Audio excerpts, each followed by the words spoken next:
Everybody, welcome back to another episode of the Mind of George Show. What a beautiful day in Austin, and what a beautiful day to introduce my dear friend, Shane Griffin. Today, we talk about everything from health to mindset to movement to every modality that you can think of to help humanity be a better person. The secrets to entrepreneurship, owning the most of everything in your life, how Rober DeNiro can give you life advice and kick your booty in gear, or Kid Rock knocking on your door to party in the middle of the night. My dear friend Shane is probably one of the most interesting men, even greater than the Dos Equis commercial guy, and he deserves a listen. He's loaded with wisdom, heart, soul, and everything in between. So on today's episode, we let Shane dive in. I invite you to take notes, write it down, put it into action, but let's get into the episode.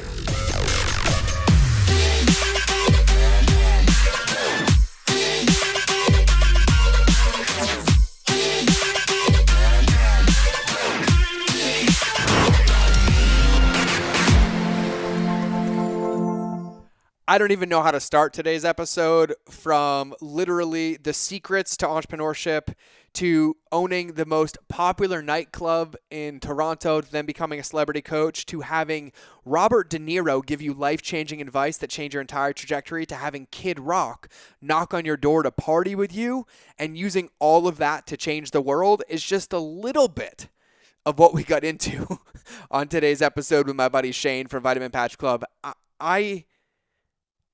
I actually am at a loss of how to introduce this one. But I'll say this.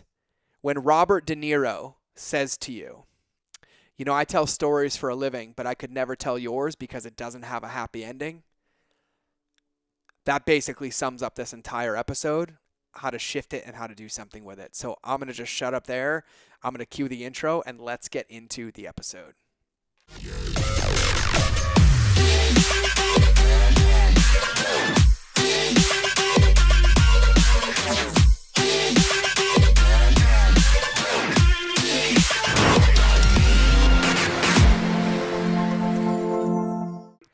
And welcome back to one of those crazy free-for-all Fridays where I riff the intros off the top of my head. But today, I feel like I have my brother from another mother from another country. We're balded brothers. We love cold therapy. I have met someone with a crazier story than mine, but one of the biggest hearts in the world. And so today I'm excited to have my dear friend, the guy who literally has more stories than the hundreds of books that I read every year, but really is dedicated to changing the world by changing his own life first and giving away those gifts. Everything from health to mindset to movement to absolutely every modality that you can think of to helping humanity be a better person. And most recently, something that I started wearing where I don't have to swallow my vitamins anymore. I just slap them on my skin. So I am excited to have my dear friend and brother, Shane. Shane, welcome to the show, my friend.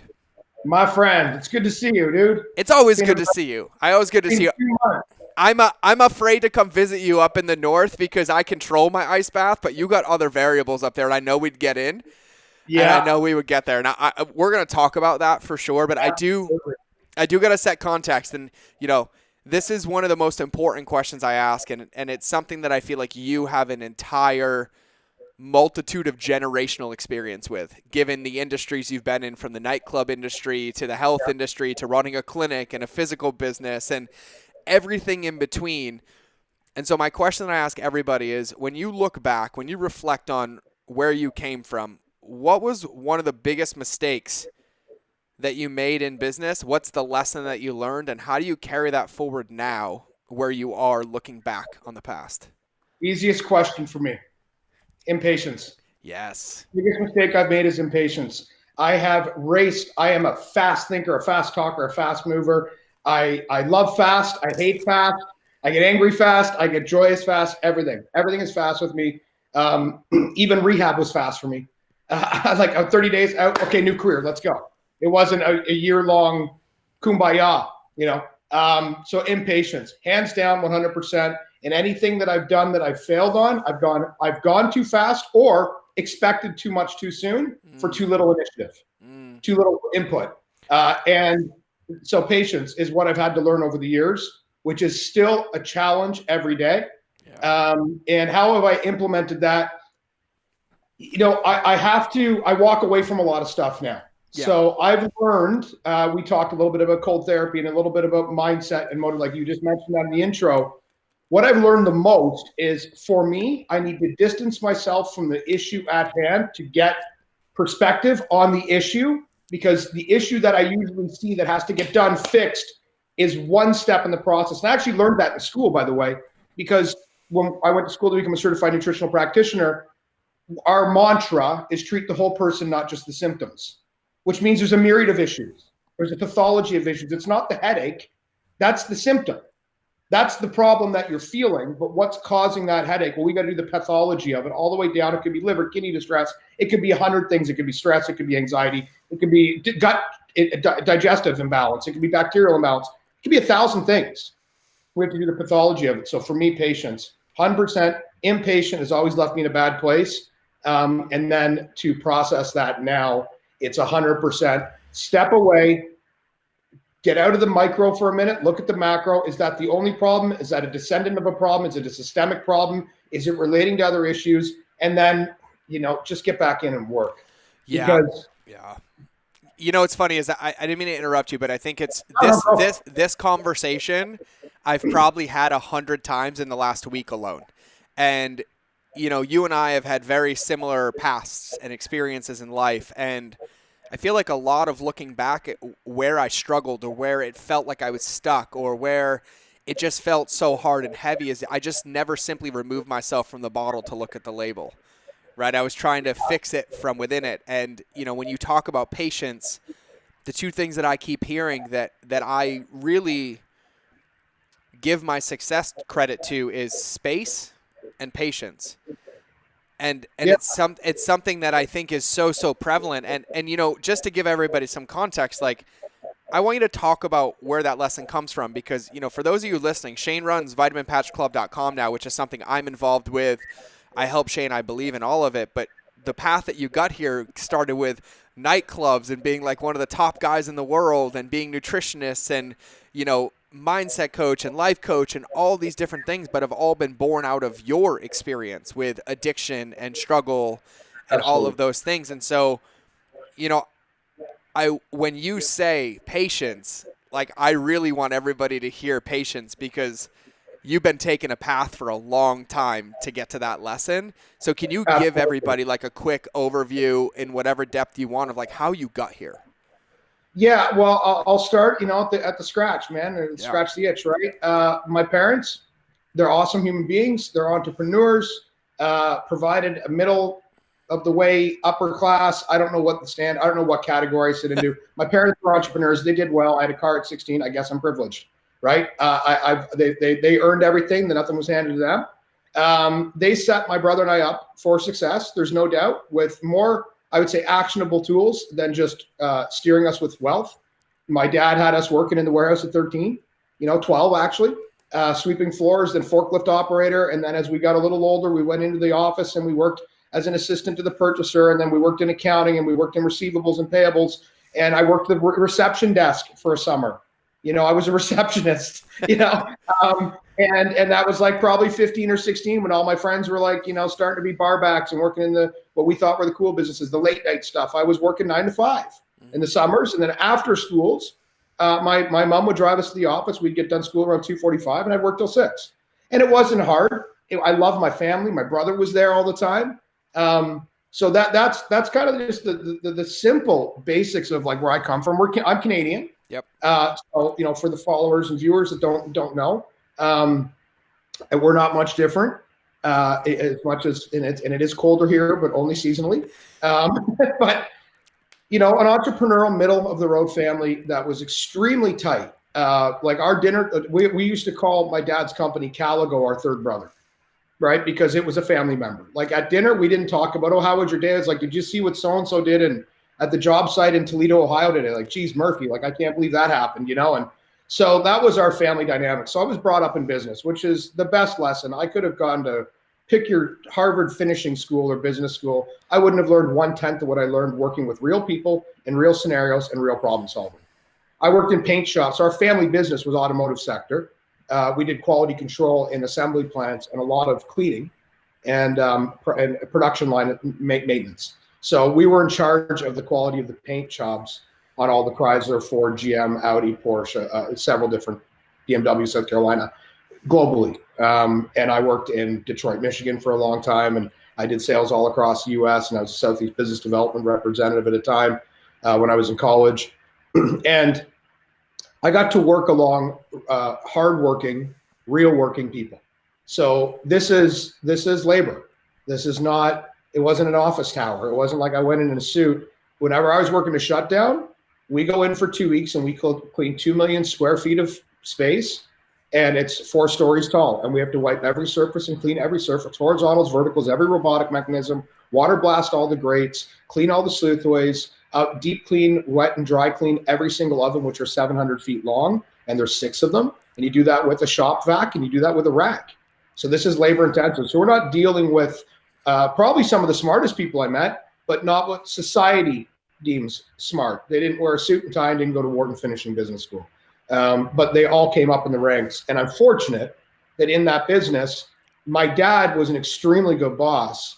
And he was a father figure, because a lot of these guys, and it was a male-dominated industry, a lot of these guys were kind of disenfranchised. And I learned that a long time, or as I was growing up. Like, they were from rougher upbringings. They were, the guys that needed to get a job.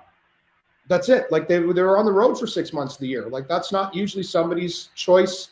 Cleaning paint shops. That's not like, hey, what do you want to do for them? I want to clean paint shops. You know what I mean? So, and it's not, kids don't say that. They say Superman or doctor or lawyer or police officer or firefighter or whatever. Paint shops didn't come up. But what I learned from these guys, watching them with my dad, is a couple important lessons. And I'll jump into my whole lineage, is treat everybody equally, treat everybody with respect, and be upfront and authentic at all times.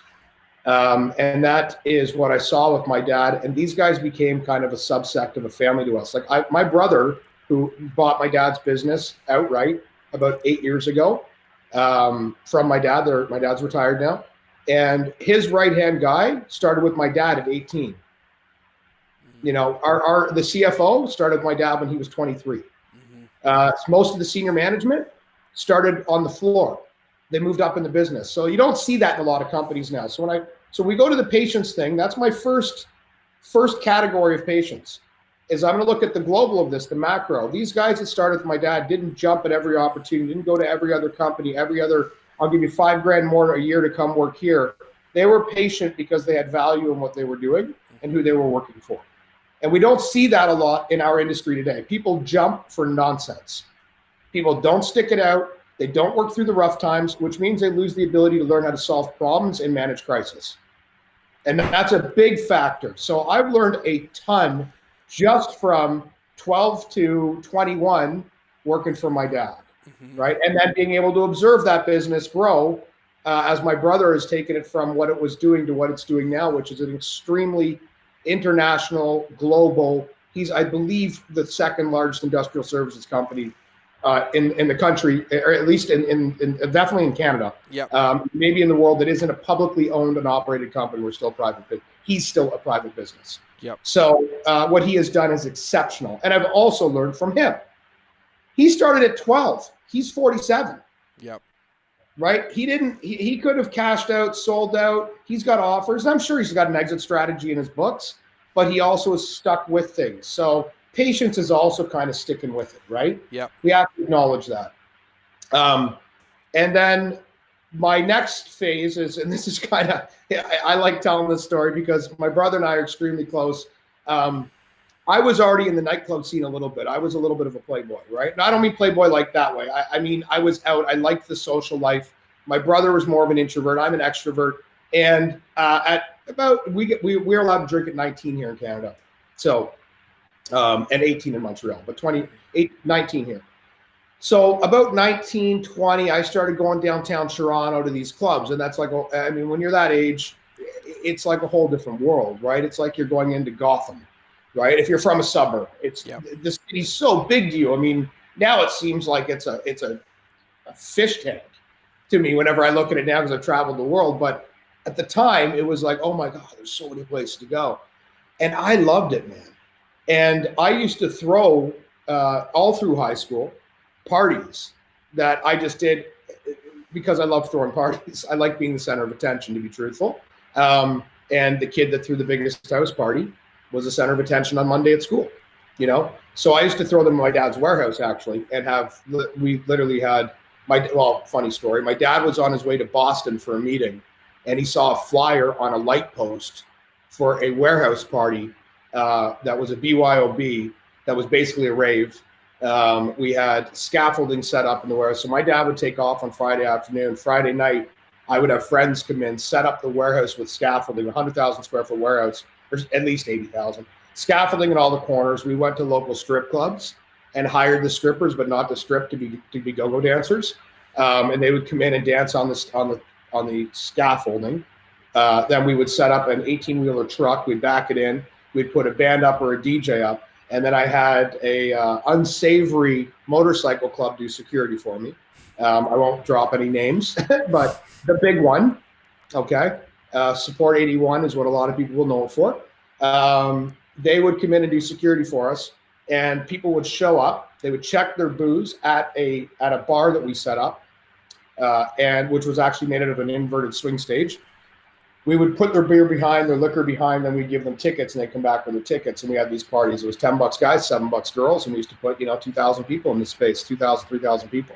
The LED light show, laser show, all of that good stuff. There wasn't LEDs back then. It was laser lights and the old nightclub, like the spotlights, the stuff. Yep. So my dad was on his way to Boston and saw a flyer for 344 Newkirk Road, which was the address of the thing, and he turned around and went back to the warehouse. And I was in the back already setting up. And he literally looked at me and said, and this is the relationship I have with my dad. He looked at me and said, "What are you doing?" He goes, "Do you understand the liability you're putting me in?" He goes, "Like, are you out of your fucking mind?" Yep. Like, he was just beside himself. And I'm like, "Well, Dad," I go, "I've been doing this for like 6 months, every once a month." And he's like, "I don't give a shit. Like, I could lose a business. You could," and he was right, except he had taught me business.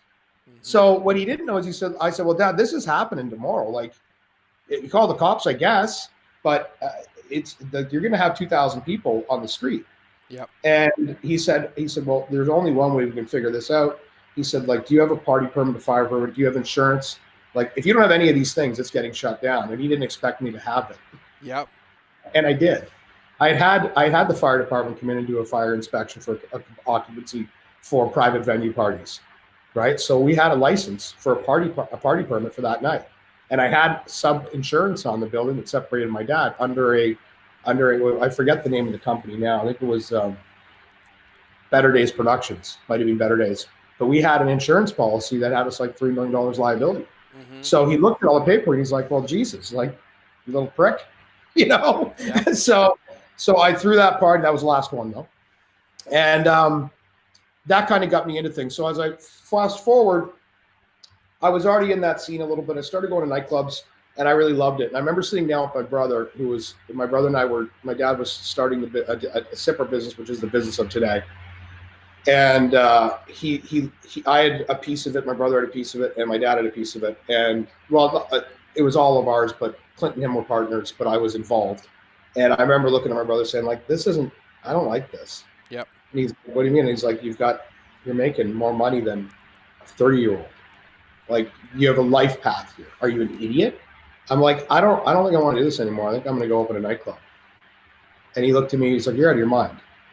Like, that's the largest failure rate." And I said, "Look, Clint, I don't want anything from the company. I don't want anything from it at all. I don't deserve anything. You guys are building it. But do me a favor. Can you keep me on payroll while I go out and explore this?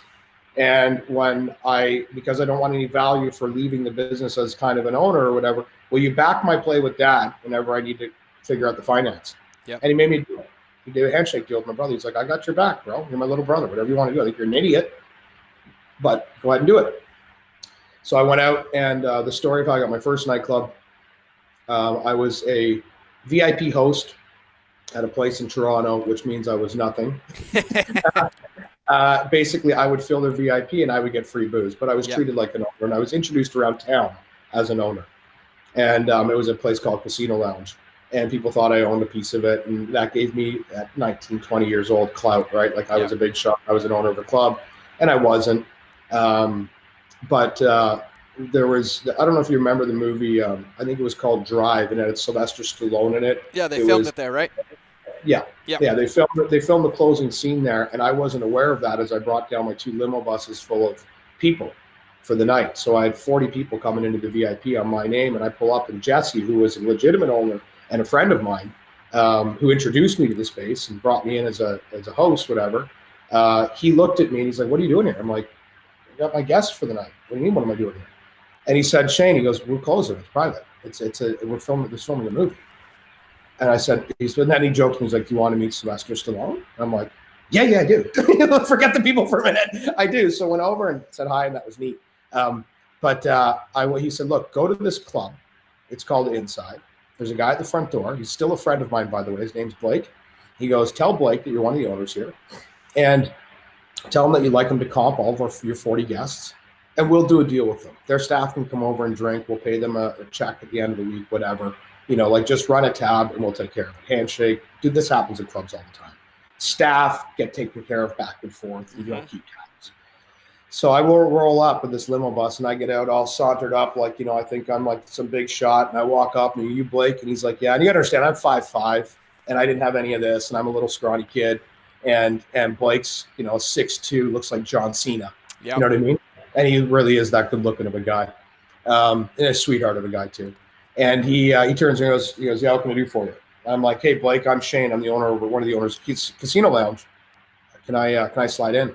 I got 40 people, and we're gonna take over your VIP for the night if that's cool. And we'll run up a huge tab, and Casino's gonna pay the bill." And he looked me dead in the eye, and he said, "Shane," he goes, "you're a host. You don't have the authority to do this." He goes, "No, not happening." And that was in front of people. Yep. I was humiliated, bro. And he didn't yell it. He wasn't disrespectful. He was honest, actually. I wasn't an owner. Jesse told me to swing by, but did I have a credit card from Casino Lounge to prepay the bill? I didn't, even though it was, a handshake. So I turned around and I sent the bus home. And when the bus is pulled away, it's like a movie shot, man. There was a restaurant across the road that was called Mr. Pong's Chinese Food. A little 2-story building, 2.5-story, looked like a semi-detached, squeezed between 2 big office towers, and it had a for sale sign on it. And I turned around to Blake and I said, "You know what? You did do your job, but you're going to regret it because you're going to work for me one day." And he laughed. He goes, "Yeah, I heard that 1,000 fucking times, asshole," type thing, right? Mm-hmm. I went across the road and I went into the place and I said, "Who's the owner? Is there an owner here?" And this guy comes out of the kitchen. His name is Lake Pong. And he says, "I'm the owner." I said, "I see your building's for sale. How much do you want for it?" And he gave me a number. And I remember calling my dad, and this is now about midnight. And I said, "Dad, I think I found a building for my club." And he's like, "How much do they want?" I said, "Blah, blah, blah," how much it was. He says, "You don't have the equity." I said, "Well, I can find the money. I know people. I know people that will lend money, even if it's high rate." He goes, "The only way you're going to pull this off, kid, is if you get it for this price, because you need this much for construction minimum." Mm-hmm. So basically, the price of the building was here. I needed to cut it in half to be able to do both parts of the segment. Yep. Right. And Lake Pong, anyways, looked at me and gave me the number. I went back in. I offered him all cash deal at half the value of what he was asking. Yep. What I didn't know about Mr. Pong was he was being sent to jail the next month, and he was liquidating assets because he had an illegal arms deal. Mm. So I didn't know that he was desperate to sell. He had to sell. So he accepted the offer. So I turned around, and about 2 in the morning or 3 in the morning, I had a building on Richmond Street in Toronto, which was the club corridor. And I think that's hilarious. Didn't you include your friend's Harley in the deal? Yes. Yeah. So Jimmy Williams, who owned the limo company that I used for the nightclubs and everything else. And Jimmy, I had the Harley there, and he liked the Harley. And he's like, "What's the deal with that?" And I'm like, "Why, you want it?" And he's like, "Well, it's a deal if you throw that in." I'm like, "Done. Deal started." I remember calling Jimmy. He's like, "Hey, how did it go?" And Jimmy talked like this. Hey, Jimmy had like this tough Greek guy. He goes, "Hey, Shaner.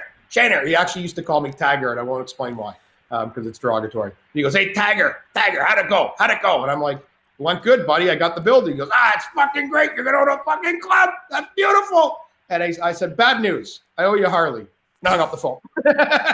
Well, what I love about this, and I've heard the story, and I laugh every time, and I love it. Like, you basically, you take what you talked about in the beginning. You invest in people. You've always loved people. You learned the value of like hard work and principles and people and staying long time, and like you've leveraged relationships and absolutely everything that you do. Like, you are the master at relationships. Like, every time I'm sitting with you, you're like, oh, I'll reach out to them. I know them. I have them. It's relationships. And so you get this building, and then you literally turn around and go from Chinese restaurant to becoming like one of the biggest nightclubs in Toronto. Therapy wasn't. Therapy Lounge was my baby. That was my first one. And Therapy Lounge was only a 666 capacity, but it was the only club on the street that was a lounge. I love the idea of sultry and sexy. Like, I had Honduran mahogany, not laminate. The bar was made out of her. The bar was a $200,000 bar. I didn't know anything about design, by the way. I'm an idiot. I should have spent $6,000 on a plywood construction and laminated it. I was a total idiot. I didn't understand designers have dreams, and then so I blew my budget. But it was the most greatest place, and I did leverage. And you're absolutely right. I had a friend of mine, Dave Jankoulis, who was just left Rockstar Energy drinks. They got bought by Pepsi, I believe, or somebody. They just sold. He was the president of Rockstar Canada for many, many years. But long before that, his dad had a bar in Oshawa, and I was good friends with him. And I'm like, dude, I'm going to buy a club. You're going to be my manager. You're an old friend. I trust you. Dave, ironically, didn't take the job, but he had committed to it. And as a commitment present, I took him to Mardi Gras with a bunch of other guys. We had a crazy wild week down there, and that was like a signing bonus. And that was one of the trips. There was many to Mardi Gras.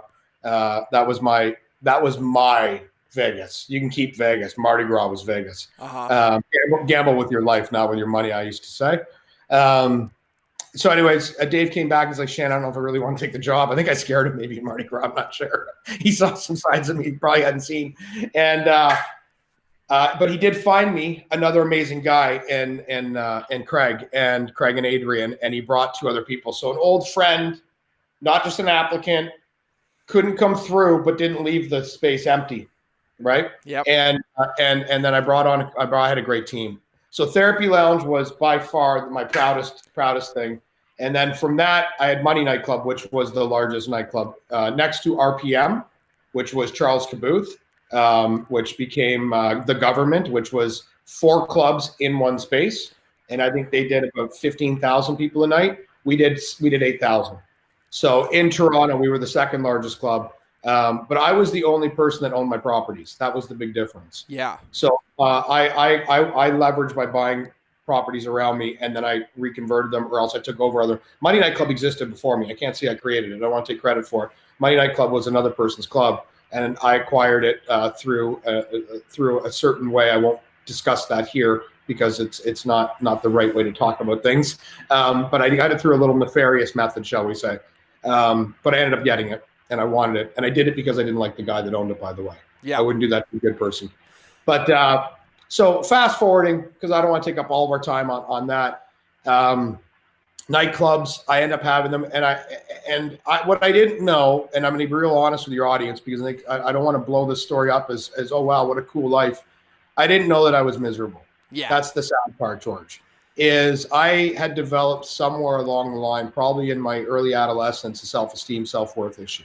So the reason I threw parties and I did all that shit for the attention was to fill, just the top of my needs. And I would just fill in just a little bit. Just if you think of a glass and it's draining out, I was just getting enough to keep the bottom with a little fluid, and I never filled my cup. Yeah. Right. It was always a little bit more, a little bit more, a little bit more. I never sealed the problem of this lack of self-worth and lack of integrity or self-esteem. And I started drinking more and I started using more. I was doing an 8-ball of Coke a day from 19 years old until I quit. And that's 20 years. And 18 years. And I was drinking excessively. Like we drink a lot in Canada. It's well known around the world. Canadians and Australians compounding back. And I was at the top. I would be a heavyweight fighter if there was a competition for it. On my 30th birthday, I think it was like 40 drinks. Yeah. 36 or 38 drinks. So I was masking that, and then I didn't develop good quality. When you're intoxicated and you're living in a false reality, and you are sitting there, everybody is looking at you for something, and you already have a self-esteem, self-worth problem. You compensate by making everybody feel they got something, and it's shallow and hollow, and it's not authentic, which leaves you more void. Yep. Right? So you keep giving this false person. The way I explain it to people that makes a lot of sense is I was a Broadway performer or a stage actor, except I didn't finish the stage. Yeah. So when you see an actor, they get into character. They create a new version of themselves to give to an audience, to entertain people. And they go on and they do their show. And then they come off and they wipe the makeup off and get into their street clothes and they go home. That character of Shane, club owner, slowly got more and more and more, where it was 24-hour consumed by it. I didn't communicate with my girlfriends, loved them all, never cheated on a woman in my life, but I wasn't a good boyfriend because I wasn't there. Mm-hmm. Right? I was always I was distant. I didn't like me, dude. That's a simple truth. I didn't like who I was. If you don't like yourself, you're pretty fucked. Yeah. You know? Yeah, totally. When like what it sounds like, and you and I have very similar, stories, is it becomes all engulfing that everything's an act. You have no time down, and then you're just like running, and then the threshold gets higher, and you have to increase the intensity. You have to do bigger parties. You have to do more lavish things to get attention. Like all of it changes. I mean, you were like hiring private jets at like 17, literally throwing parties that celebrities would come find you at. Like, you have more crazy stories than anybody I know, but it just seems like it was like you would have to find another level to the gas pedal, and you just had to push it a little bit. That's exactly it. Like, I mean, I remember, I'll tell this one story. I don't want to name drop because it's kind of, cheesy. But this one I think is kind of, So when you speak about jets and stuff, I would charter planes to go to Mardi Gras.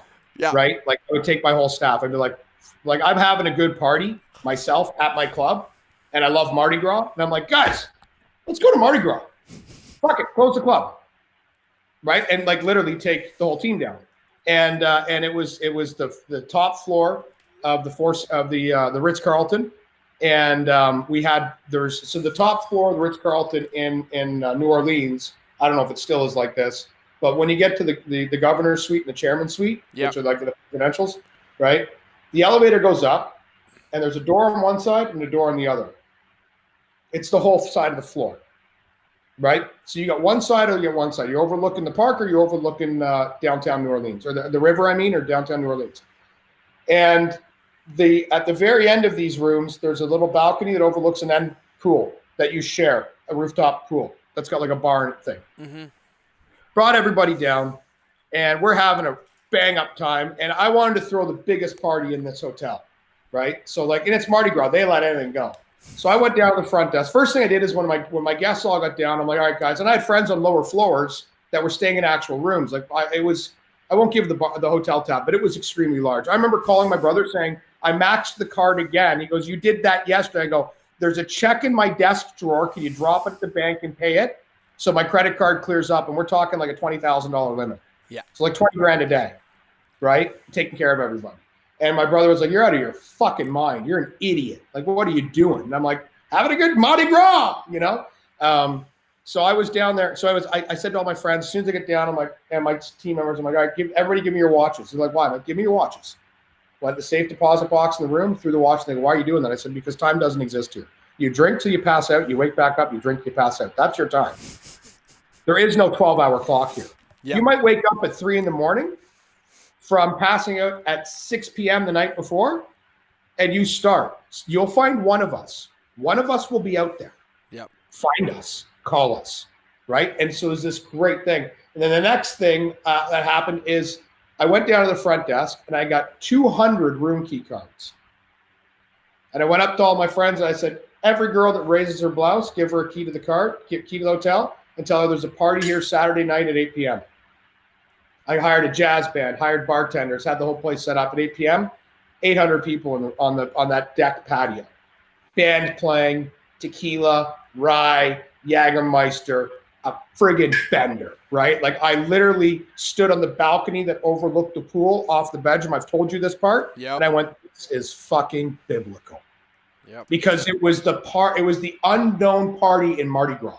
Yep. Like, it was like a speakeasy in Mardi Gras. That's impossible to pull off, right? You had to have a key to get in, and it was just epic, dude. It was just epic. And I'm sitting there, and I'm still fond of these memories, even though I think they're so shallow and pointless. And then I get a knock on the door, And I figure it's police, right? So I open the door, and it's a guy with long hair, and he's got like a fedora, and he's got glasses on, and he kind of leans in a raspy voice. He goes, "Yo, man, what the fuck you got going on here?" And I'm like, "Having a party, dude. You got a key?" He's like, "I don't got a key. I'm in the room across the hall." I'm like, "Oh, wow, it's going to go late, bro. I hope you're not calling to complain." I'm looking at him, and I'm recognizing him, but I don't know where I recognize him from. And I'm like, "What? How do I know you?" We met, and you got to understand, I'm gassed. I'm high and drunk. I'm thinking, what? Guy's got like a furry collar on, big glasses, gold chain. I'm like, who the what? You know? And he looks at me, and now I'm going to tell you who he is. You guys remember the song Cowboy? I'm a cowboy. It's Kid Rock. Yep. It's Bob Ritchie. So I'm sitting there, and that was his only popular song at the time. So it was like he was just starting out. So I'm like, "Hey, you're the cowboy. You're the cowboy that's moving to the West Coast guy." And he's like, "Yeah, man, I'm Bob Ritchie." And I'm like, "Hey, nice to meet you. Really appreciate meeting you." And he's like, "So, hey, man, can me and my girl come in?" I'm like, "Absolutely. I'd love to have you over." Right? So, sorry, I think somebody here. Sorry, I'm hearing noises in my kitchen. I'm wondering if an animal will get in there. It's all the stories of the past coming up. Like, hey, reminder. Yeah, here we go. There's people saying, "Shh." Yeah. You know? Yeah. So actually, long story short, Bobby comes in. We have a crazy party. 3 days, him and I didn't leave the master bedroom. Yeah. Became best friends. Well, so like you said something, and I think this is really important. You're like, I love the stories, no matter how shallow they are. But like one of the reasons, like I think your story and your past is so impactful is because, like, some people have played on the extreme level, but like you played on like a level and created a level that didn't exist for people. And I think it serves as a perfect juxtaposition for like what you stand in and believe in now. Like you don't have shame about the past. You have knowledge looking back. But when I hear you now, the guy that literally coaches people, you help people find their meaning and their path and their values and their worth. And I'm talking everybody from the top A-listers of the A-listers down to me and our friends and everybody. I think one of your gifts is that range that you've experienced. But, you know, when you talk about it, I want everybody to understand that, like, I know Shane and his heart, and, like, those things are perfect experiences to stand for kind of like what you do now and how you do it and what you believe in and who you stand for. And what I think is so remarkable, in my experience, like, I'm a pretty extreme person, but I can't even get to your level, but it felt like the opposite wasn't even possible for me. Like I was living in such this like chasing another level of dopamine, skydiving more, jumping more, crazy dopamine, like distraction, performing this person. And then, you know, I had a family and I lost it all and I ended up almost bankrupt and I ended up alone and, you know, in some dark areas. And at those times I was like, I couldn't even exist here.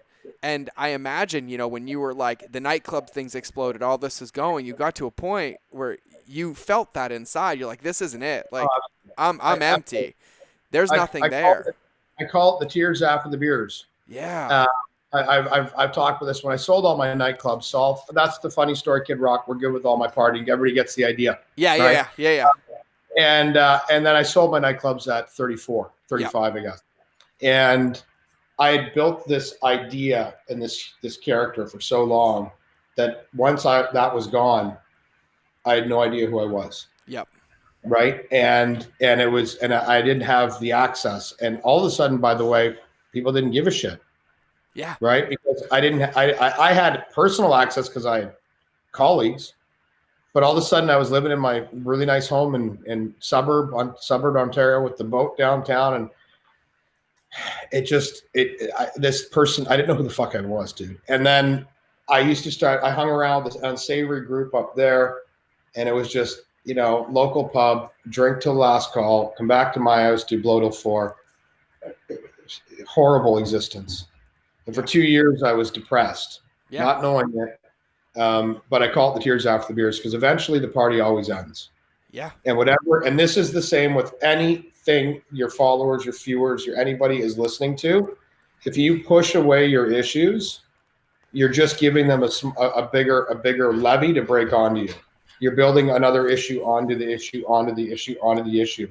It's just how it works. If you don't eat slowly every problem you have, take them and digest them and then shit it out, literally get rid of it by going through the process, then you're going to leave yourself to disaster. And I had built 20 years of issues that I'd neglected. And one night, sitting on my couch, I'm just in tears.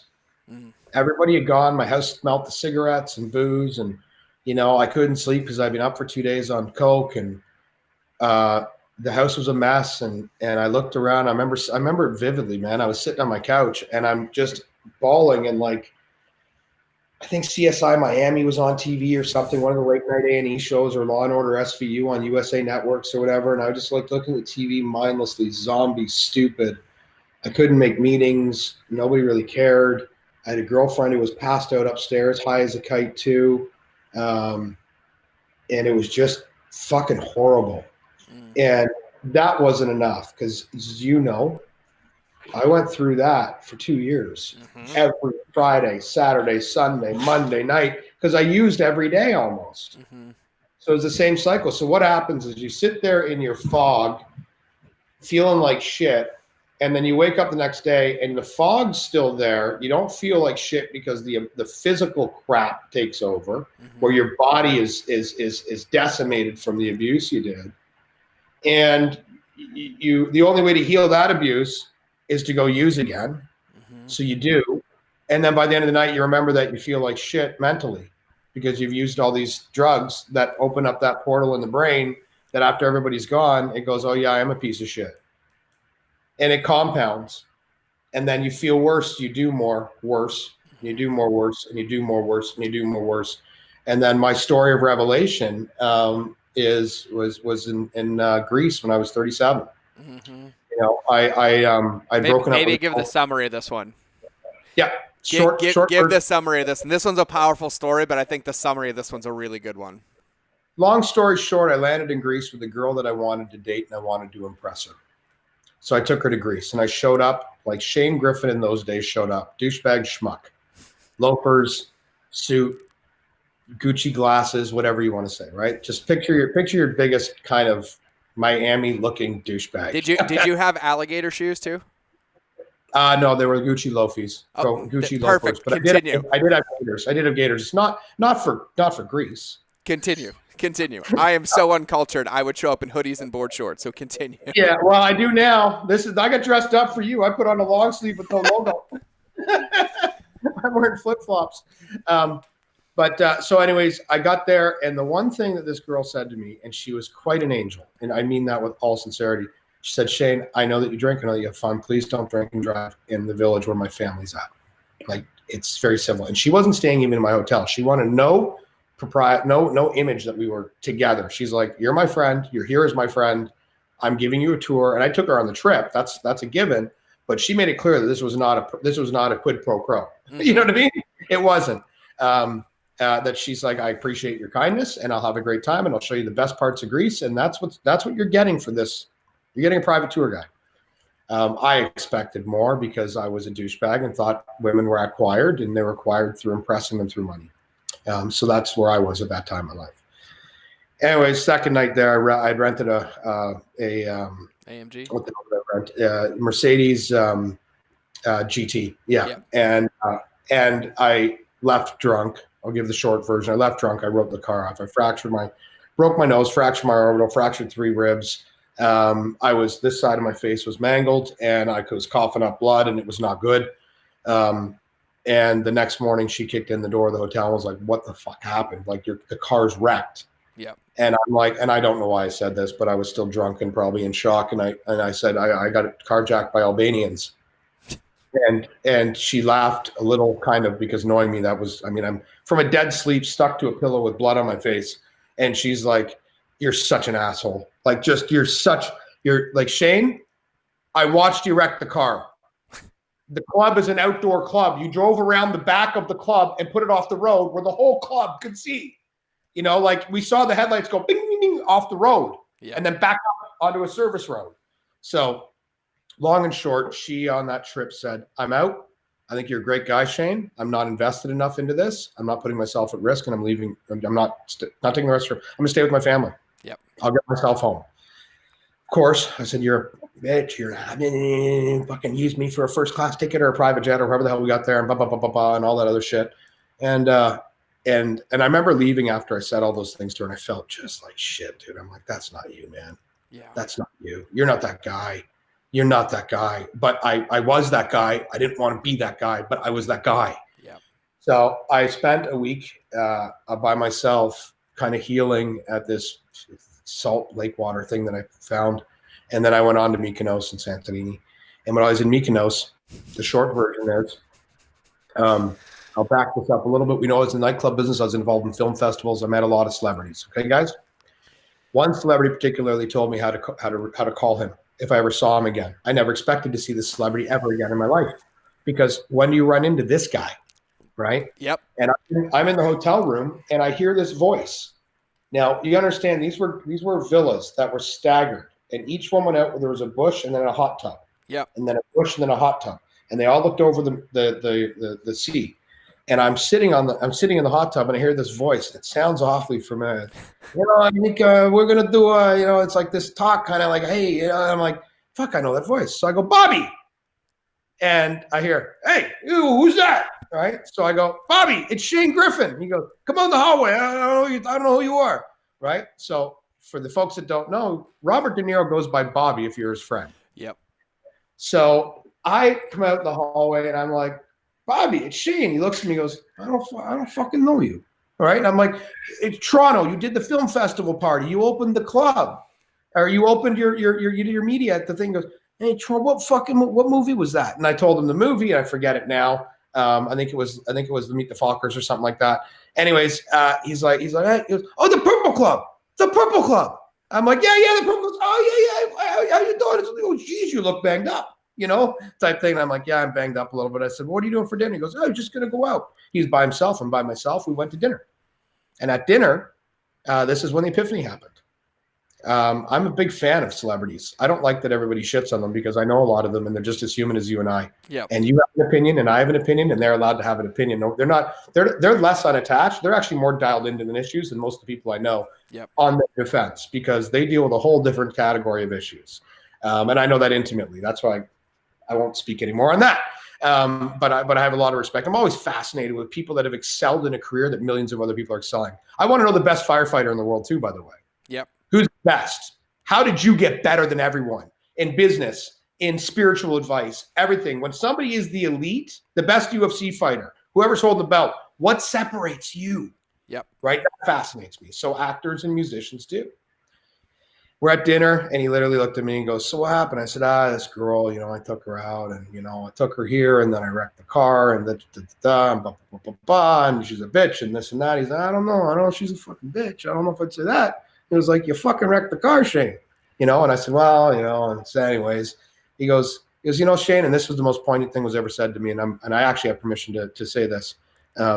He said, Shane, can I be honest with you? And I said, yeah, that's my best part, De Niro people. And so he said, I'll be honest with you. He goes, I write stories for a living. I tell stories for a living. I direct stories for a living. I'm a fucking storyteller. He goes, your life is amazing. You got a great fucking story, but we could never produce it in Hollywood. And I said, why? He goes, because we don't make movies with bad endings. Yep. And he literally said, maybe you need some help. And I said, you think I need to go to rehab? He says, I don't think it'd be a bad fucking thing. It's not going to fucking hurt you. The bars will still be there when you get out if you don't like it. Yep. And that was the first moment I ever thought about going to rehab. And then, I embraced it. I got home and I had some help getting there. Acknowledge my brother who was the final push for me. I'd been thinking about it for about 2 months, and Clint was the one that basically sat me down and was like, hey man, I heard you're thinking about going. There's a plane at the airport. It's fueled and it's going to California. You can be on it or you cannot. I'm never bringing this up again. Yep. Type thing. And that was it. That's how it was. That's how it laid out to me. He's like, I'll never bring it up to you again. I don't fucking care if you go or you don't care. You're a big boy. He said, but I've arranged a place for you and you can go or not. There was no ultimatum. There was no, you're not going to be in our family anymore. There was no martial law. They were just like, you're a big boy. If you think you got a fucking problem, you probably have a fucking problem, kid. Mm-hmm. And I said, you're so right. And I got on the plane. And I went, and I loved it. I went to a place called Passages. It is a highfalutin Malibu place, people. So yeah, privileged. Spent a lot of money to be there. But they were a non-12 step. My brother picked that specifically because he didn't think that I could submit to a higher power, which he was right. And that's not to say that I don't believe in anything that you want to believe in. For me, not a religious guy, not the 12 step is based in religion, but it does submit to a higher power. And I've just always believed I manifest my own destiny. I create my own luck, and I create my own bad luck too. And I didn't want to be reliant on a person that if I didn't get in touch with them when I was having a tough moment, like a sponsor, if I didn't call them, that I would crumble because they're my gateway to success, right? So this holistic pathway that they taught me was about self-acknowledgement and about self-worth. And it was about self-esteem and self-management and creating positive habits in your life and creating purpose in your life, creating passion in your life. And I fell in love with it, George. Yeah. I fucking fell in love with the whole concept. I fell in love with, when I heard the word holistic before I went in there, I was like, oh, fuck, I'm going to come out of Tesla driving, tree hugging. like I'm going to be wearing Birkenstocks. Like, I'm a capitalist. I like business. I love helping people, but I like business. I'm like social this and economic this. And I'm like, I don't want to come out, bleeding heart, kumbaya, namaste. Like, that's not a version of me either. And there's nothing wrong with that. I own a yoga studio, but I'm too diverse. So, yeah, that's where I got my start, man. And from there I went back to school and earned a bunch of degrees and became certified nutritional practitioner, North molecular health practitioner. This is where we talk about the patients and the purpose and the passion. I looked back on most of my decisions that I had made that led me to the bad path, and they were because I didn't plan, I didn't prepare, and I didn't have purpose. Yeah. So when I call it the 4 Ps for me, right? Yep. It's patience, plan, prepare, have purpose. Yeah. And I think they're very important. And I didn't have any of those really aligned. I had react, emulate, stimulate. Like that's what I had, and those weren't healthy. Numb, repeat, repeat. Yeah, and do repeat. again. Yeah, and repeat. Yeah. You wash, rinse, repeat, right? Yeah. Yeah. So what I think is so profound. I mean, we could do a 10-hour show, and hence why I tell you you still need to launch your own podcast. For everybody listening, you can just hit Shane up and tell him that. But what I think is now to get to where we are today, right? So you had your epiphany moment. No one better than the Godfather himself of like acting in that Italian accent and everything, and like that advice being absolutely profound, It was so matter of fact and so direct, and it was so. He didn't know me that well. That's the thing, George. Yeah. That was the thing to me. He's just at the time a 68-year-old man who is on the top of his fucking world. First, he took time to have dinner with a guy that he had 5 drinks with in the VIP 8 years before, right? I don't know. Maybe he needed a friend that night. Maybe he was lonely. I don't know. But I know that he sat and we talked, and it was a human being. Yep. It was like the stars were aligned, bro. I remember just sitting there and like, it wasn't even that I was hanging out with, like, I wasn't Bobby De Niro-ish. Like, it wasn't, I wasn't like, I'm fucking going out with Bobby De Niro. I mean, I sent my mother some pictures. Totally. BlackBerry Messenger at the time. I'm like, hey, Mom, Bobby's coming out with a bottle of wine from the restaurant. She's like, you're with Bobby De Niro? And I'm like, yeah. But what I think is so powerful, and I'm going to bring it to today, is like when you really look at it, like that intervention, I'll call it intervention, the divine intervention was literally predicated on how you treated him over a glass of whiskey X amount of years prior, even in the midst of all the chaos and the distraction, the addiction, that you had this part of you that really understood people, going all the way back to childhood, like people. I'm no different. I treat people well. Like, it wasn't an accident. It was a byproduct of how you showed up consistently, and then it basically was the lever to get you out of the way. So you go through Passages, you get out, you get all these certified things. And I mean, you are a smart dude. And the words you drop, I'm like, can you say that again and spell it for me when we spend time together? But really, then you fast forward and everyone starts to catch wind, and you literally help people, and you help everybody from the tip top to the top to me bumping down on the street. And I think one of your gifts is you have range, and range is a gift. You have experience. Like, you have the ability to reach out and connect with people anywhere that they are. And so one of the things that I love about you is that like when we met, like we became like instant friends. We were on FaceTime, we were connecting, we were jamming, we were speaking, and we speak the same language. But then you realize like you have a purpose, you have a passion. The reason this story exists is to serve people, to help people in whatever context that is.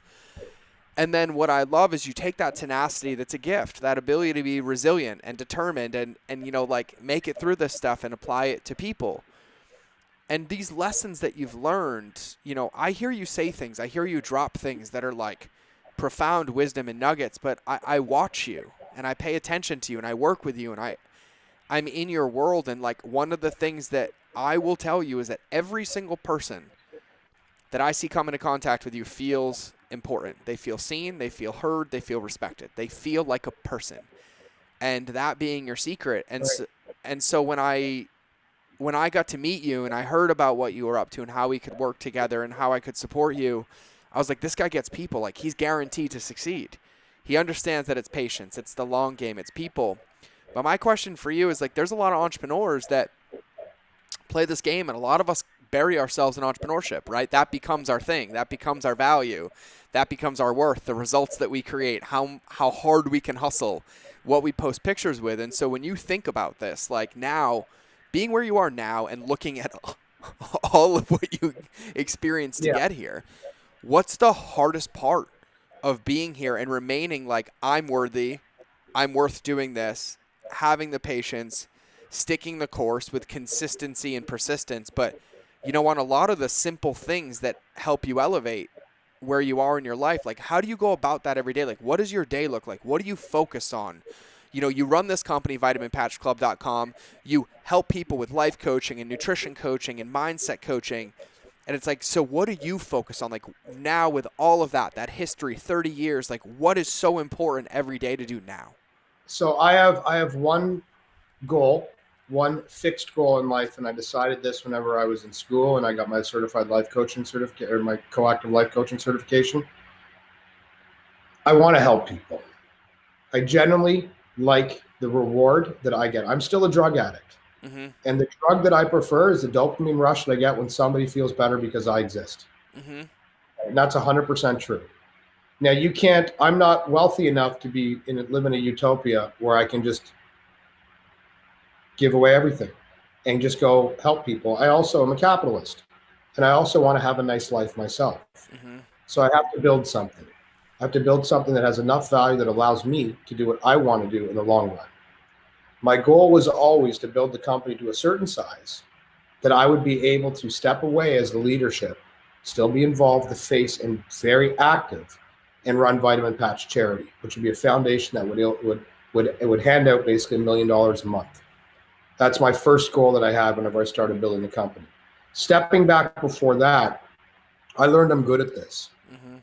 I learned whenever I started my life coaching, I've never charged a single person for life coaching. Celebrities or homeless, veterans or women's shelters, I do not charge. Mm-hmm. I won't charge. I don't need to charge. I have abilities to make other income. I think that it's an absolute gift. It's an absolute responsibility that we decide to actually give a shit about other human beings again. I said it in my Goldcast video, I'll say it again. We need to start caring about each other again. Yep. I don't give a, pardon my French, I don't give a fuck what you politically believe. You have blood coursing through your veins.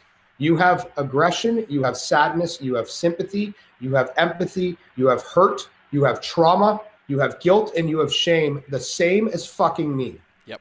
And it's so damn important that we start acknowledging each other as a human, not as some stupid tribal bullshit. I like the Bulldogs, you like the Gators.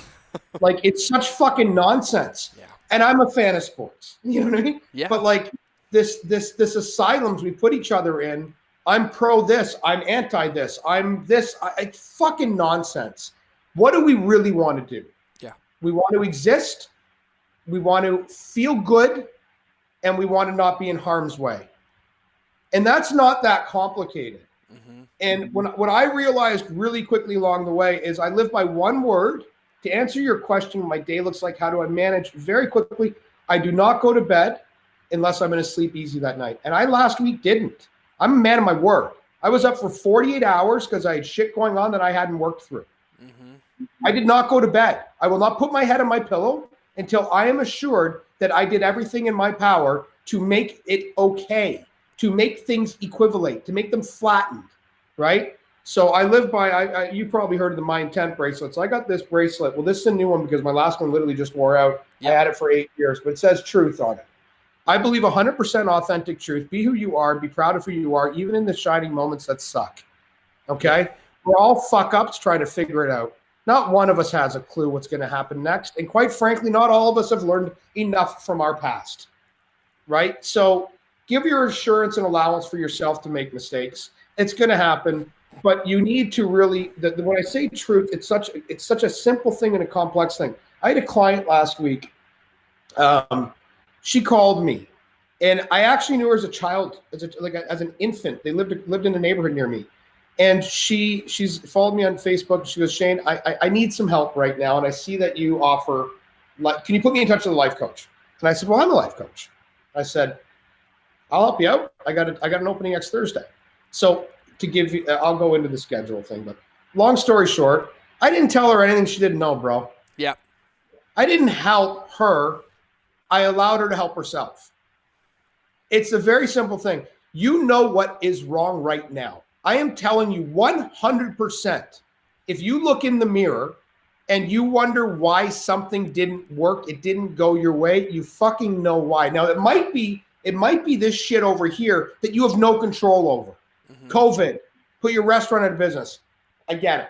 I'm 100% on board, and I terribly feel bad for you. But what are you doing today in your life to better yourself? And each one of us knows where we fall short. This thing, like with athletes and whatnot, I give 110%. You can't give 110. You can give 100. 100 is a full circle. Yeah. So let's stop this nonsense. And most of us don't have the capacity to even give 100. So what is your number that you need to hit? Because 100 is assuming you're perfect, and perfection, my friend, doesn't exist. No. So maybe you can hit 99.9. But if you're trying to get ahead in business, entrepreneurs, okay, and you know that the email campaign, you could have spent more, in your body right now, you didn't spend all the time you needed to on this one thing. You fucking know the answer. Yeah. And it's a matter of getting really honest with yourself and looking in the mirror and saying, okay, this is my range then. And it doesn't mean you're a shit piece. It doesn't mean you're no good. It means that you have the capacity to put out 68% of epic shit. Yep. So how are you going to fill up that other 32? Yep. How are you going to find the other 32? Now you're going to find good people. You're going to find apps, systems, chart out. George, you're part of that 38 to me. I don't know what my percentage is. I'm being argumentative here. Totally. Really, I don't know if I'm putting out 88% or I'm putting out 20%. Yep. But I know that if I want to get my business to where it is, I can't do 100% of it 100% at 100% of the time. Nope. Right? It's not possible. I don't know enough. Yeah. I'm not smart enough. It doesn't exist. Yep. But what I do know is that there's other people that can bring in things. And Brad, fine example, of course, who's my business partner now, right? Brad was part of a mastermind that I went to that I didn't want to go to. I didn't want to sit in this meeting. My business was losing money. I was having a shit thing. I got taken to the cleaners by an old friend for a ton of money, who was a fraudster and a piece of shit. But it was an old friend, and I believed him. I didn't do the contracts, people, so also be very articulate and follow through on the. He didn't fuck me. I fucked myself. Yep. That's the truth. I didn't go. If he was a stranger, I would have had bylaws and bylines and contracts so scheduled. I'm like, he's a good guy. I've known him for 30 years. Right? So, but I didn't want to go in this mastermind. And I sat in it, and Kevin Thompson, who brought me in, and blessed Kevin Thompson, sorry, he was like, Shane, he called me personally. I need you in here. I'm like, why do you need me? I go, I got nothing to offer. Yeah. I go, my company I just got jacked for $200,000 this month, and I got 3 more months to rebuild or I'm out. Yeah. Right? I'm like so pissed off at the world. I'm like, I'm not going to bring anything of value. He said, Shane, everything you bring is value. Yeah. He goes, we have consultants that want to move into charity, and you work the most in charity of anybody I know. Yep. I'm like, okay, well, I can help that transition. Yeah, I know how to do that. I know how to talk to charity people to be able to. They wanted to consult in charities. They wanted to migrate their businesses. One consultant that was on the panel, and that's why he thought of me. And I said, I know the language. Brad's in there, and I just jived with him. And Brad was asking a question. I won't speak about his business. It's not my place to. But he was asking a question, and I threw out a different way to phrase a question for ascertaining some new business. Yeah. And it wasn't even a field that I know anything about. And he's like, I like that. I'm going to try that. And about a week later, Brad called me and he used the pitch on me, which was kind of funny. Yeah. Right. But he did it sarcastically, of course. He's a pretty bright guy. I think you can agree on that. And he was like, hey, I want to do this for you. And I'm like, dude, you know, I can't afford you at the end of it, no matter how good you do. Yeah. I go, I was with you when we made the pitch, you know? Yeah.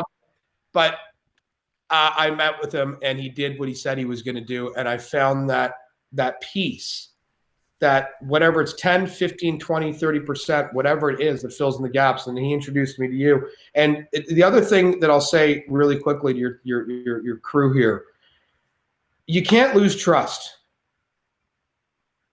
That's the big thing too. So truth and trust are extremely important. You got to live in your own truth, but you can't be void of trust. Yep. I hate, and I know that Gary Vee's been saying this a lot. I've been saying this for years, and I know Gary, and he's a great guy. And I'm telling you, he didn't steal from me either. It's his own thought process, but I'm pissed off he's got a platform that can say it to millions of people before I could, is you don't earn shit from me.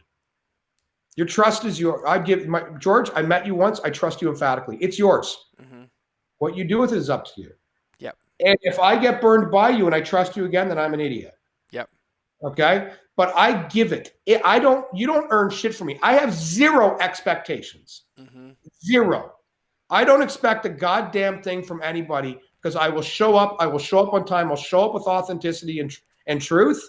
And if that's not good enough, then it's not good enough. Yeah. And I had to learn that the past 8 years of sobriety. I'm 45 now. I got sober at 37. I had to learn that. I had to learn that I'm good enough as long as I'm giving it my best. Mm-hmm.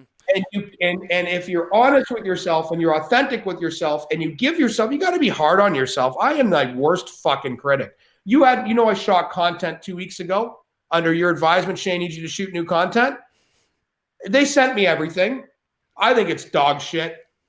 I'm looking at it. I'm like, oh, this sucks. This sucks. You know what? One's converting epic. Well, I know. And here's the beautiful part. The content was never for you or your opinion anyways, because I had you do it for them.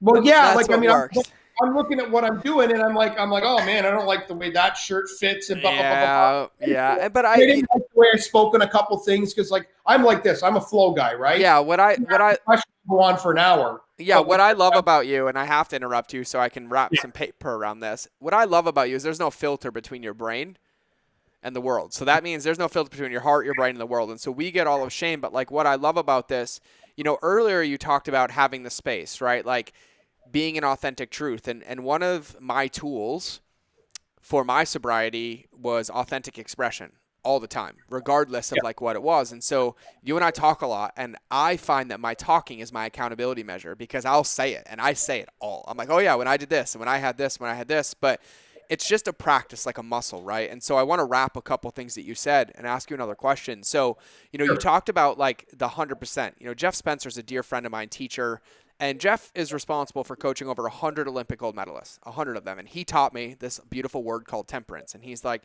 Olympians are gold medalists because they train to 70% intentionally every day. Intentionally. And then they know that that's what they have to do, to win that gold. And they save what's there in the tank for when it matters. They outsource the rest and they play it. And so, what you're talking about is like at the very beginning of this, you're like patience and space. Like you need space to see. You need space to see the perspective. You need to remove yourself from that equation. You need to be able to process and feel what's coming up and explore it and really, really sit with it, not shove it down, not let that levee break on you, but to really be with it. And I asked a question about like, what's the day look like? But you gave the answer, and the answer is like being in a relationship with the one person you're guaranteed to spend the rest of your life with, which is yourself. Yeah. And practicing it. And the other component to that, and I know I drifted off on you, so I'll sum up a day really quickly, is I treat everything like it matters, okay? I say it on my Instagram all the time, crush everything you do. Yep. Doesn't mean I'm great at everything I do, but I give it my best. I learned that from my recovery. And when I started coaching people on their recovery, one of the things that I'd always talk about was what's the word I'm looking for? you have to own it. You have to be responsible yourself. You have to. Self-integrity, self-awareness. Yeah. Yeah. And I used to say, like, if you want, like, one of the rules that I have in my early sobriety is if I'm with somebody, I will never drive anybody to an event if there's going to be alcohol. Yep. Sometimes first girlfriends too. That's a very interesting conversation to have. When you start dating somebody, you're like, yeah, I'll meet you there. Why? Not picking you up because you drink. I don't care if you drink. It's that if I have to go, I'm not going to look for you because it's an ER appointment. I'm having a heart attack. Yeah. If you're at a wedding, this is the analogy I give. If you're at a wedding and you're having a heart attack, you say, wait a minute, I got to say bye to the bride and groom. Right? No, you don't. The gurney pulls you out or you race to the hospital. And I treat that like everything else. So for instance, before our call today, I have a standing appointment where I train every day. I give myself a workout every day. Yep. Right? So that hour is never booked for me. Never. It's not allowed. It's as important as me getting up in the morning. Yep. It's as important as me eating. It's as important as my cold plunge. They are all important measures each day. And if you don't segregate them out or you don't separate them out or you say, I'll get to that when I'm done this, you got a timeline shit. I work for 6 hours, gym time. Whatever I'm doing, computer closes. Yep. I don't return texts. I don't look at my phone, nothing. That's my time. Yep. That's my time to let the valve, the steam come out. Yep. I need that as bad as you might need a text return from me. But if I don't take care of this, I can't help you. Yep. Because if I do that hour with you when I should be working out, blowing off steam, I'm going to be a nut job. Totally. I'm not going to be focused. Totally. And that's going to transcend further and further and further and compound. Yep. So my day's simple, man. I wake up. The first thing I do is I lay in bed for about 2 minutes. I don't jump out of bed. I've told you this routine. I do not jump out of bed. I lay back down. I do breathing exercise and I set my intention for the day. And my intention has been everything from I don't want to shit my pants because I ate bad food the night before and I had diarrhea to I want to change somebody's life today. Yeah. And if that's my intention, I'm going to do somewhere. It's got to fit in. Yeah. I always leave an hour every single day. There's an hour opening on my schedule. It doesn't matter if it's 11 o'clock to midnight or midnight to 1 to help somebody for an hour in coaching. Yep. So every single day, 7 days a week, I do an hour coaching pro bono. Used to be Tuesdays. I took all Tuesdays off work and I used to do 7 hours of coaching on Tuesdays. It was too much mental strain to deal with 7 different people going through 7 different things and be able to be honest with each and every one of them. Yep. So now it's 1 hour a day. And every day I have somebody booked. And I don't work with people for a long period of time with the exception of a few very big clients that are either UFC fighters or celebrities that I know need more work. I'm not a therapist. I come in, I fix the one thing by making you recognize you already have the fix in your pocket. Yep. Come back to me when there's another broken piece and I'll show you where the other is. Right. So I'm not trying to ask you, I'm not trying to discover more problems. Totally. You come to me and you say, like, I don't know what to do in this scenario. What's your gut say? What's your heart say? What do you want out of the end of this? Yep. Right. A life coach's question is not to give you advice. It's to ask you questions that you answer your own advice. Totally. You get your own advice. Totally. Right. So every hour of a day, 1 hour of a day is for sure for gym. 15 to 20 minutes of the day is for sure cold plunge. 1 hour is to give back. Yep. The rest of it is my business. Yep. And this is where I apologize to everybody that's watching. I'm not married and I don't have kids, guys. So my 18-hour days are a breeze because I have no other distractions. I'm at a cottage 3 hours outside or an hour and a half outside of Toronto. Yep. Right. I'm at a lake house. I have no distractions. So I can linearly focus on these things. My gym is a garage. The lake is right there. Yeah. Yeah. So what I think is so important, what I'm hearing, and this is just really important to even tie everything. Like when we think about the space, the patience, right? Giving your all in every moment, it's actually just creating a container that you can win in, like being intentional about your time, being intentional about those things that fill your tank, being intentional about the space that you are allowed to process, being intentional about knowing who you have in your corner who can help you get that extra percentage. Like really just bringing awareness, like you talk about that self-awareness to integrity, like bring it to intention, right? Really creating that container of intention. And so, one of the things, and I'm going to have to wrap with this, but I think it's really, really important. When you think about intention, I think one of the things you and I have jammed upon a lot is like we set containers up to win. We're like, how can we win, right? Like how can we put our ice bath 2 minutes away from us, right? How do we make sure we're with a cold lake? How do we set our day to make sure we get that steam blow off or that awareness in the morning? And I think as entrepreneurs, I think as high performance people, we drive race cars, and in the day and age that we're in, it's celebrated like work harder, hustle harder, but you got to take care of yourself. You got to work out, you got to eat clean, you got to supplement, you got to drink water, you got to do all of it. And this is a completely, I'm not paid for this. Shane is the founder of the company sitting in front of me. I am not paid for this. I have no stake in this. Your product actually has become my favorite thing for me, my wife, and my daughter, because my wife hates taking supplements. My daughter is on school and remote school and like sitting in a chair all day and has been asking me for energy. I don't want to give my 15-year-old coffee.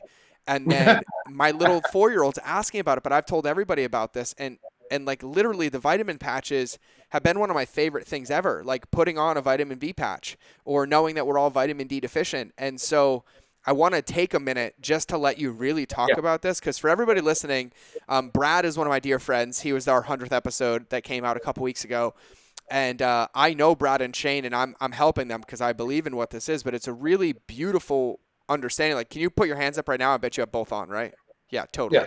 Yeah, totally. Right. And it's one of these things that our success as entrepreneurs, as human beings, really comes down to us stacking our habits, like really creating a container that we're guaranteed to win in, getting things from having to think about them and manage them to like just becoming a part of the routine. And I've made your vitamin patches a part of my daily routine. Like I slap them on the back of my hands. I'll put them on my neck. Like sometimes I'm a smart ass and I put them where people can see them, so they ask me questions about it. But Appreciate yeah, well, of course. But I think it's a really, powerful thing. So I just want to give you a minute, before we wrap. I don't let anybody, I don't never ask this, but I think it's really important because I believe in everything you do and I believe in why you're doing it. And I want to let you get everybody here. And by the way, there's a 20% off coupon with the code Lighthouse that I just remembered that we made. We did from a live stream. Yeah, the coupon code. Everybody remember this. We'll put it in the show notes. But it's called the code is Lighthouse, and it's 20% off for the vitamin patches. But can you tell everybody like why they're effective, why they're good, like how you piss out like 60% of your normal supplements anyways, like whatever those numbers are that you know and I don't. Yeah, it's actually my favorite video we shot the other week. It was me standing taking a pee, by the way. Nice. Yeah, it's not me really peeing, people. It's a jug of water that I'm holding close to myself, and it's a back shot, and all you see is a stream of pee, and it's me over talking, going, "Your pee stink." It shouldn't. Anyways, look, what I learned along the way very quickly is when I had my private practice in Los Angeles, Whole Life Balance, is I did we did several modalities in there, but one of them was vitamin IV infusions, and one of them was nutritional consulting. Vitamin IV infusions I was part owner of that division, which was medically supervised. We had nurses, and the nutritional consulting was under the WLB, my division of the business. And I was basically helping people eat right, get motivated, do the thing, and work out. We had a private gym in the back to full body boutique services.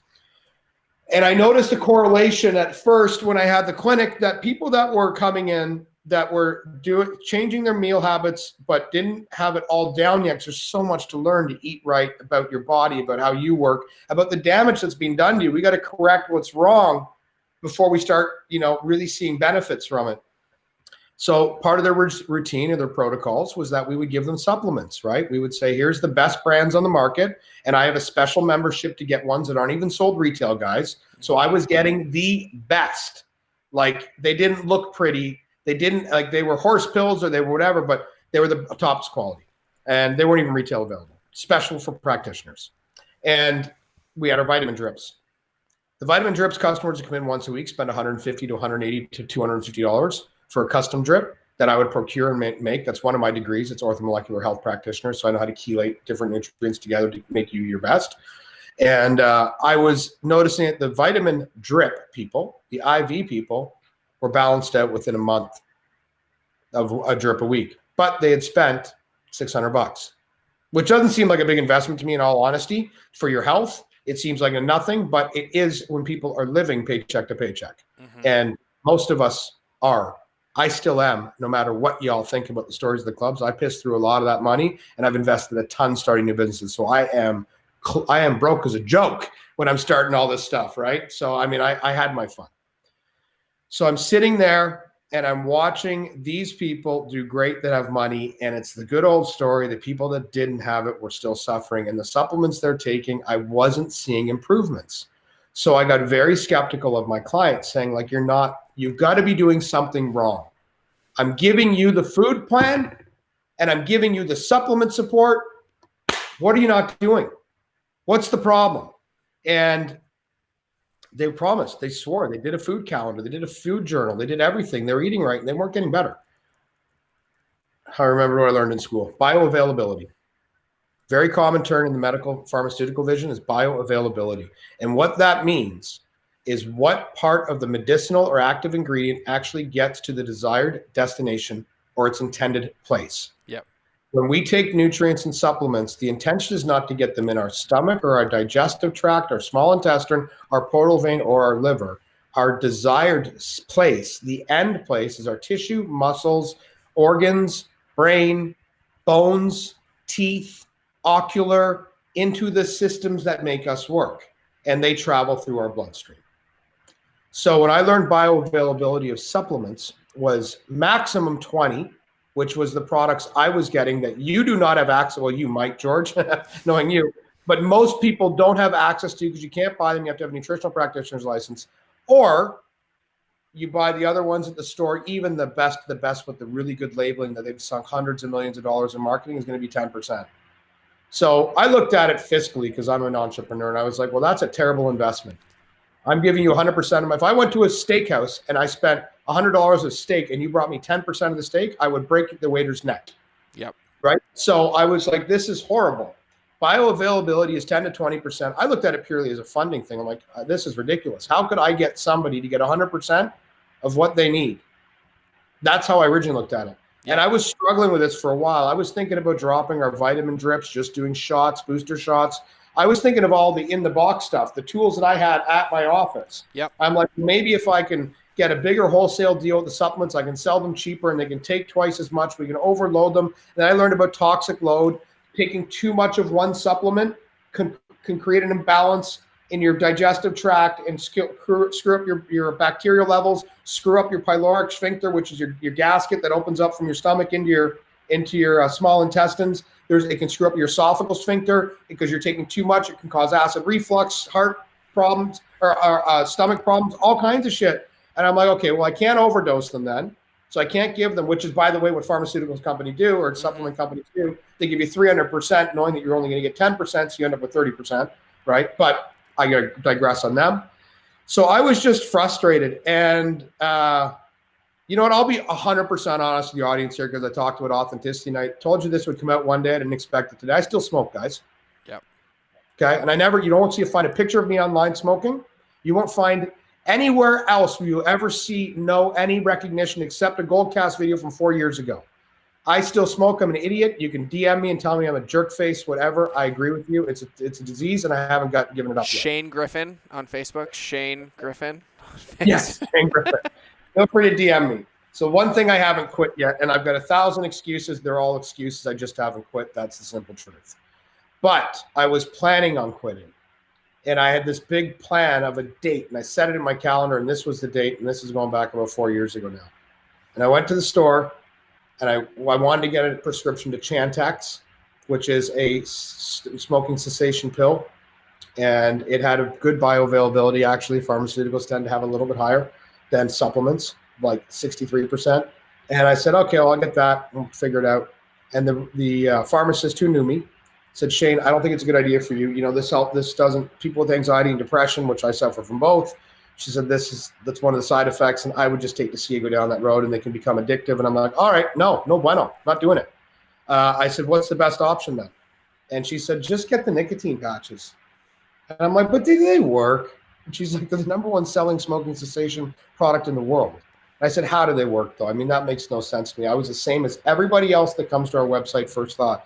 I'm like, skin's a barrier. Skin doesn't let anything in. It protects us from the world, the evil outside world. And she explained what transdermal technology was. And that was the first time I'd even put it together. We're in there with the nicotine patches, and the aisle right beside was the vitamins. And it was all this wall of pills that I knew were junk and shit.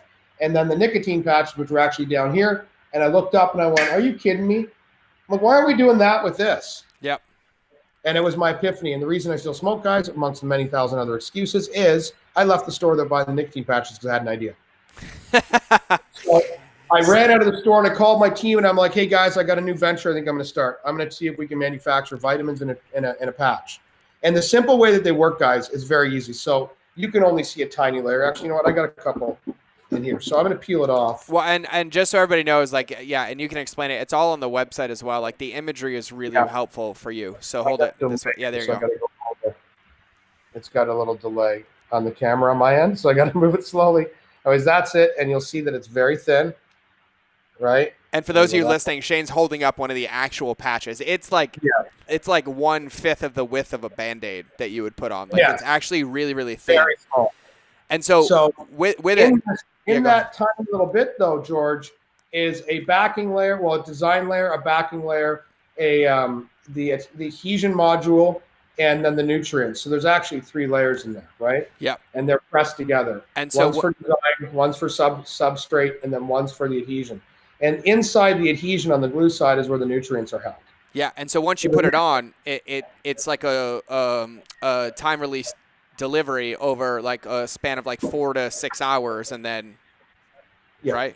Yeah, got it. So you're getting a constant delivery. There's no artificial fillers or binders in there, which is a huge thing that companies use between coloring agents, binders, coagulants, obviously fillers, a ton of other things that nutrients supplement companies use. We don't need any of that. Yep. Because ours is held in adhesion. The adhesion is above 700 Dalton, which is the measured weight. That is called the 700 Dalton rule, which is what allows our skin to enter. Yep. Anything less than 700 Dalton will absorb through your skin, provided it's protected, it's secured, and it's not wipeable. So there is some truth to lotions and creams being able to be absorbed through the screen. Some of the ingredients in them, usually the bad ones, they do absorb. But most of us put on a lotion within 10 minutes, we've wiped or moved. They have to, molecules have to stay fairly still to absorb. Got it. So that's what the backing layer. So it's not like a spray. That's why I don't have a spray. Imagine I could just spray your arm and you get it because you wipe off.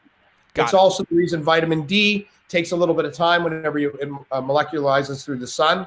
Vitamin D is particles. When it lands on your skin, it has to metabolize through the skin. It takes up to 6 hours. Well, it takes up to 3 to 5 hours on the average person to actually absorb through your skin. Yeah. So if you go up in the morning and you say, I got my sun today, 20 minutes, and you went home and had a shower, you actually washed off your vitamin D. Which is a thing people don't know.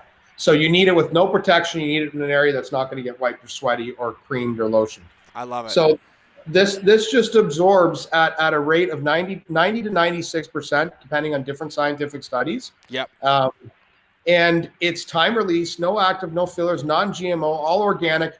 And honestly, I'll go back to what I told you an hour ago, a half an hour ago. I don't know how long we've been going here, but I told you I want to help people. Yep.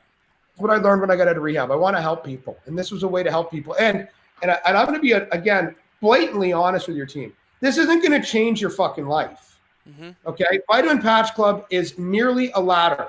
It's one rung in a ladder. It's a cog in a wheel. It's one thing. I love what Brad thought of. Brad was like, you know what I love about it, Shane? I looked down and reminded did something good for myself today. Totally. In a world that we're getting kicked and punched every friggin' minute, I can look down and say, you did something good. Yeah.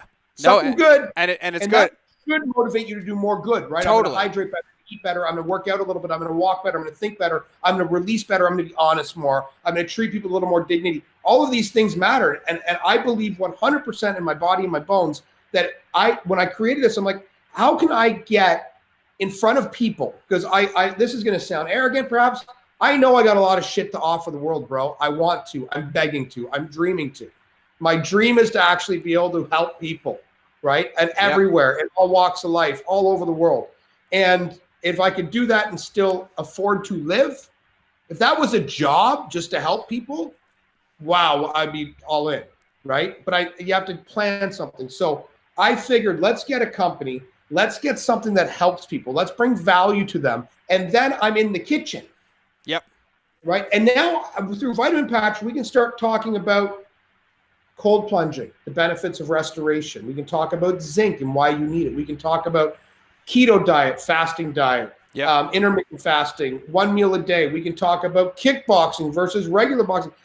Whatever that conversation is. Yep. There's so much, because the one thing I learned, bro, when I had my practices, people aren't stupid. They're not informed. Yep. Like, we've done an injustice to a generation that like, and I'll just, without going into COVID shit, But the biggest mistake that was made that drove me nuts is not one doctor at the very beginning of this, when they did the lockdown, said, okay, guys, this month, this is how you take care of yourself better. I know this is scary. This is a bad thing that's happening, yada, yada, yada, right? But this month, we have to lock you down, or we're choosing to lock you down, or it's going to be a lockdown, or whatever it's going to be. I need you all to drink a liter of water. I don't know what that is in gallons, sorry, 3.63 liters. So a half a gallon of water, a 30 gallon of water, whatever it is, 30 gallon of water. I need you to practice your breathing. And I need you to start taking care of yourself, because none of us have taken ownership that part of our bad health is our own fault. Yep. We're not doing it. So that pissed me off. And I think we've done a tragedy where we haven't informed people, because the biggest mistake I saw is people come in and they have the wrong information. They have no understanding what good food groups are. Yep. They don't know what to eat. They don't know what their body needs. They don't know how active they have to be. And somewhere we're supposed to be teaching people how to be better human beings. And I think our education system, our health ministers, our Department of Health and Science, they've all failed us. Yeah. Because I shouldn't, for Christ's sakes, I'm the fucking guy that's going to teach everybody this? That scares the shit out of me. Yeah, well, it doesn't have to. It doesn't have to. But listen, everybody listening to this, like, the one thing that I think is so important to wrap all this together: consistency, patience, space, habit stacking, setting yourself up to win, like doing all the things, having self-awareness. There's so much loaded in this. And to summarize the vitamin patches, I use them. I love them. I love Brad's, take on them, because I do see them and I look at them every day. And to be quite frankly, I forget sometimes to put my supplements out, and I take a whole lot of ones that weren't effective. And I love the fact that I don't get an upset stomach, and I can just wear them and I know that they're working, and I'm not supposed to have this crazy, placebo effect. It's just supposed to work, and it's supposed to be there and support my body.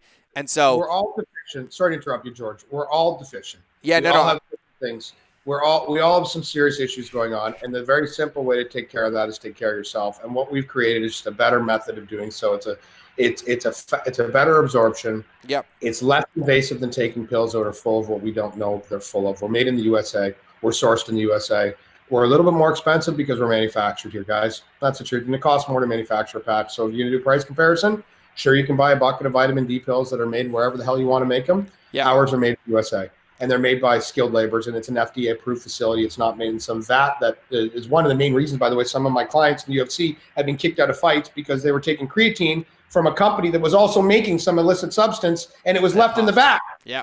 So I mean, that is 100% true on a couple of one of my clients specifically. Yeah. They forced it back to the manufacturer. They spent their own money to prove he wasn't cheating. Totally. And right? I mean, and it happens. And it happens. So I'm gonna summarize and give everybody the code, because everybody remember this. The code is Lighthouse. That's easy to remember. But go to vitaminpatchclub.com. Shane has beautiful imagery on there. Shows you how it works. The options are there. There's a bundle to try them. I recommend everybody trying them, I give them my stamp of approval. I use them. My family uses them. I think they're amazing, and I also know what content is coming because I'm helping with the strategy of there and getting into the benefits of everything that Shane and the team at his company will help you with. Can I give you one up on that, George, before you wrap? Because I want to give your followers and viewers one little thing, because we're going to be. So here's my guarantee, guys. Okay, but I need a little work from you too. Use the code Lighthouse. Start with a 3-month starter pack. It's the only way to get our product that isn't a subscription. Mind you, on the subscription model, you can cancel anytime. But I want you to invest in 3 months. But I want you to do me one favor.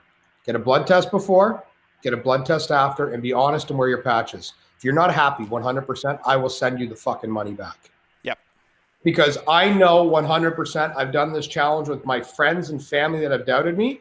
And I've said, look, all I'm asking you is be honest. Get a blood test before and after. Wear them every day.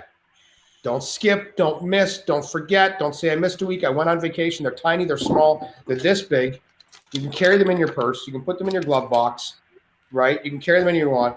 And if you don't see an increase in the nutrients and supplements of the product of your choice, I will refund your money personally. You can email me personally. I will PayPal it to you that minute. I love it. So that's one of the things that I actually just put it on my gram a couple of days ago. I'm just like, you know what? I'm just going to tell everybody this. I'm sick of being asked, do they work? Try it risk-free. I'll give you the money back. But all I'm asking is you not to be a dirtbag. If you don't wear them, and you forget and you're out the money and you get mad at me because you spent your money and didn't use them, please don't be a dirtbag. So I'm trusting you. I give you my trust. I love it. Please keep. Shane, I love it. I love it, man. We'll just get everybody in a room with you. Everybody go find him. He'll put on an event. He'll tell you all the stories for 12 hours, 20 hours. He'll feed you healthy food, put you in cold therapy in the lake. He'll slap vitamin patches on top of you. And so the code, again, is Lighthouse. I just so everybody knows, I don't get an affiliate commission for that. That is just a discount that they did for you guys. So Lighthouse at vitaminpatchclub.com. You'll see everything there. Shane, thanks for being here, man. I get a wrap. Everybody's like, let me go get my patches and slap it. Put them on your hand, take a picture, slap them on Instagram, send Shane a DM. He responds. Hit him up on Instagram. Hit him up on all the places. Shane Griffin LA, Instagram, Vitamin Patch Club. I answer and respond to both. Both apps, of course. I love it. I love it. I love it. So for everybody watching, listening, thank you for being here. Thank you for listening. Thank you for having another Free For All Friday with the craziest stories that you will never forget that Shane will always say. I will see you guys in the next episode. And remember, relationships will always beat algorithms. So now I'm going to cue the outro. Bye.